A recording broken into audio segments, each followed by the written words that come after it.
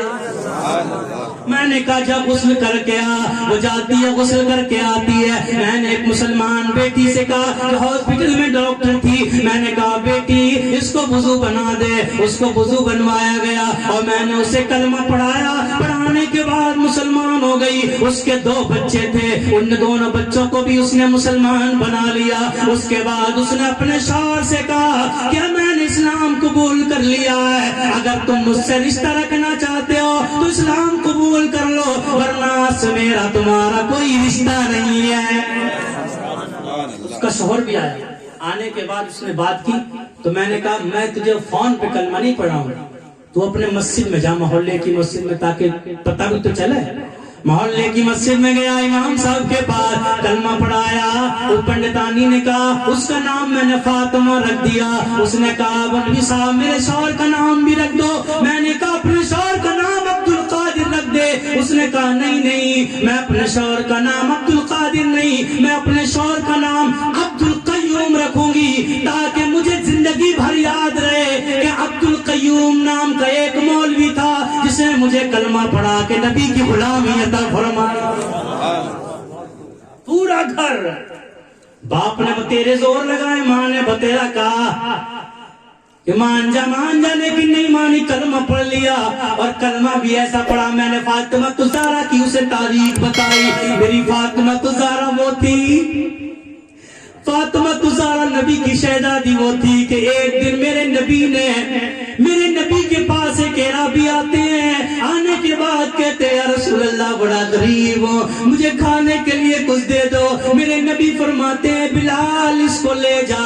جانے کے بعد جو یہاں موجود نہیں ہے ان کے دروازے پہ جا, دیکھ کون کیا کیا مدد کرتا ہے. تو حضرت سلیمان سے فرمایا. حضرت سلیمان جاتے ہیں. جانے کے بعد ایک دروازے پہ گئے, دوسرے دروازے دروازے پہ گئے, تیسرے دروازے پہ گئے, یہاں تک کہ فاطمہ زہرا کے دروازے پہ گئے. جانے کے بعد پوری بات بتا دی, یہ کلمہ پڑھ کے مسلمان ہوئے ہیں, ان کے پاس کچھ نہیں ہے, بڑے غریب ہیں, نبی نے فرمایا ان کی مدد کر دو. فاطمہ زہرا نے گھر میں دیکھا کچھ نہیں تھا, اپنی چادر تھی, حضرت سلیمان کو چادر دی اور کہا یہ چادر لے جاؤ اور میری چادر کو گروی رکھ دینا یا بیچ دینا اور اس سے غلہ خرید لینا, اس یہودی سے کہنا غلہ دے دے اور اس غلہ اس کو دے دینا. حضرت سلیمان جاتے ہیں, یہودی کے پاس پہنچ جاتے ہیں, پہنچنے کے بعد کہتے ہیں یہ نبی کی بیٹی, نبی کی شہزادی کی چادر ہے, اس کو تو گروی رکھ لے اور اس کے بدلے میں غلہ دے دے. وہ یہودی پوچھتا ہے کیوں, کیا معاملہ ہے؟ کہ یہ غریب ہے, نبی کی بیٹی اس کی مدد کرتی ہے. یہودی نے چادر لی اور چوم کے سر پہ رکھ لی اور کہا ارے یار آج سمجھ میں آیا ہے, ارے جس نبی کی بیٹی کا کردار ایسا ہے اس نبی خود کا کردار کیسا ہوگا. بڑا مسلمان ہو گیا. میں نے اسے بتایا فاطمہ زہرا کی زندگی ایسی تھی, اس کا کروڑوں کا ہاسپٹل تھا, کروڑوں کا, اور بینک بیلنس بھی بہت تھا اس پہ. پورا ہاسپٹل اس نے دان کر دیا غریبوں میں, پورا ہاسپٹل غریبوں میں دان کر دیا. جتنا پیسہ بینک بیلنس تھا سب دان کر دیا. آج وہ میرے ہاسپٹل میں نوکری کرتی ہے, سب کچھ دے دیا. اور اس نے کہا اے مولوی صاحب اب تو بتا دے کہ میں نے فاطمہ زہرا کی سنت پہ عمل کر لیا ہے. میری آنکھوں سے آنسو بہنے لگے, ہاں کچھ گئے, عرض کی مارا اپنے محبوب کی بیٹی فاطمہ کے صدقے میں اس فاطمہ کو اپنی بارگاہ میں قبول فرما لینا. سبحان اللہ, سبحان اللہ.